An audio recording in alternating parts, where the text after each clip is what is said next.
Here's me filming Brian filming a movie about this. So Brian is here, everybody, and there is our observation beehive with bees in it that need to get out of the sun. So I'm not going to take very long, but I just want to show you. I mean, this is a living, breathing beehive right here, and this came from Brian's yard, which is even freaking cooler. We'll talk about this on the show. Anyway, so John and I are just talking about what may happen next spring with this observation hive. If they build out really strong and they make it through the winter really well and they start building up next spring, then bees do what's called swarming, which is their version of giving birth.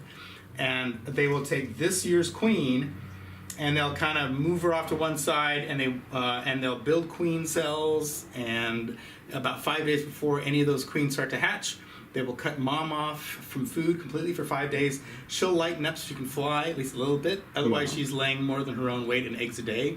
Wow. Thereabouts. And then so on a good day, as those queens are about to hatch out, then the now lighter, older queen will be guided out of the hive with a bunch of young bees and some older bees, bees that already know the neighborhood. All right. Because the first full 4 weeks of a bee's 6 to 8 week long life is entirely inside the house, in the hive. And those younger bees are at the stage of life for building comb and tending baby bees. And the older bees know how to collect nectar and pollen from the neighborhood. So anyway, the queen, a bunch of young bees, and some older bees will fly out, land on a limb, hopefully more of a spherical shape, so that the bees that know the neighborhood are on the outside of the ball, and they go in all directions, and they're looking for a cavity in a house, an abandoned beehive, or a cavity in a tree. If they find such a cavity, they'll come back and they'll do the waggle dance with a real specific angle on it and a duration of the dance, and that'll tell the bees that are right around her to go and check out that site that she just came back saying it's a good place. And so there's this big debate. So it's just like March Madness football or any competition where you've got a bunch of people and you're going to find a winner. So first there's maybe 10 possibles, and then there's 4 possibles, and then there's 2 possibles. And then once 60% agree on the best place, they'll all agree. They'll tell the inside bees, we're ready to melt off of this limb, and they'll melt the whole huge swarm ball will all take to the air in a minute. They'll just fall apart just like pouring warm water on a snowball. It'll just melts away into the air, and then the scout bees that know where to go, they emit a pheromone saying, follow me, and they fly to the front of the cloud, and they circle back, and they emit the pheromone as they're guiding the group of bees that don't know where they're going to the new location. Holy shit. And hopefully it's that swarm trap that you and I will put up next spring that's like about 10 to 15 feet in the air, about 50 feet away from here. Okay. That'll be like the, hey, swarm coming right over here, and that way you catch them right away without losing them 50 feet up a tree, which is a lot harder to catch. Absolutely. Now, when that happens, can we take that swarm, put them in a box, and make it a honey hive? Absolutely. Now we're talking. That's the whole purpose of the trap. Awesome. And you can make a trap with frames in it if you wanted to put it into like what's called a Langstroth or a Moray or a top bar hive. Or if you wanted loose bees just in a box, like another observation hive, just wild and let them grow whatever they want, you could do that too. All right. Well, thank you, Brian. But the Langstroth frames are the ones that are easier to harvest. Right. That's, yeah. We'll talk about more of that later. Awesome. There it is. There it is. There it is. It doesn't look as awesome with the towels over it, but the bees need to calm down. But there's bees in there, and they're flying in and out. Yeah. So if we walk out here, everybody. Oh, there we go. Brian lifted it up for us. There we go. So there's just like inside, and they'll calm down and get used to the routine. They even look calmer now. But and then outside, so that goes against the wall, everybody, and then here,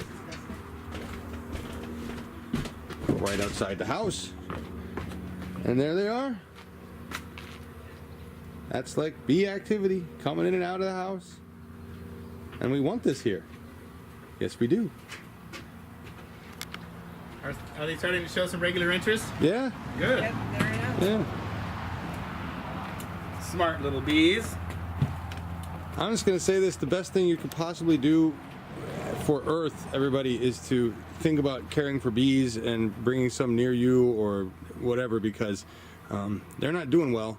And I'm really glad that we have Brian here, who does work with Urban Bees and Gardens, and his job is to, or his job, what he does is, his passion is bees, but he takes swarms, finds swarms, and people call them, and relocates them, right, Brian?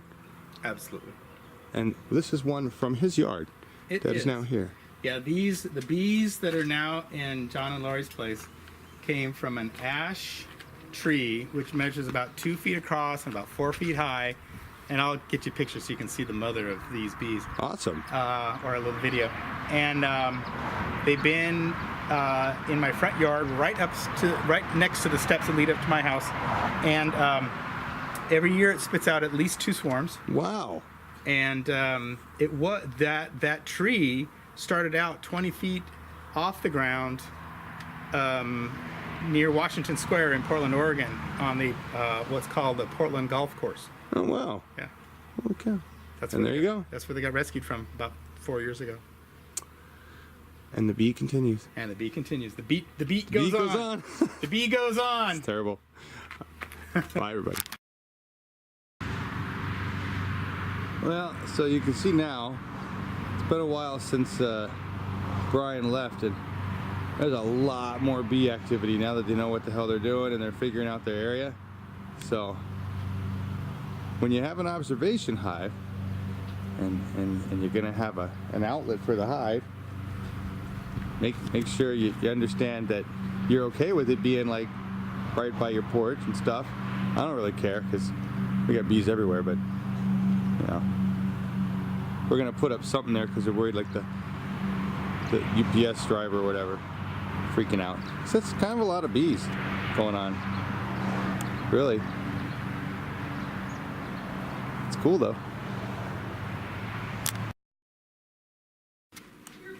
Here, so there's a bee that escaped, and she's up here right there.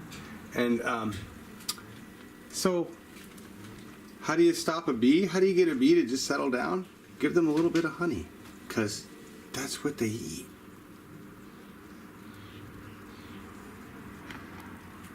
We're about to drill the hole into the back of this and get this turned around and set up.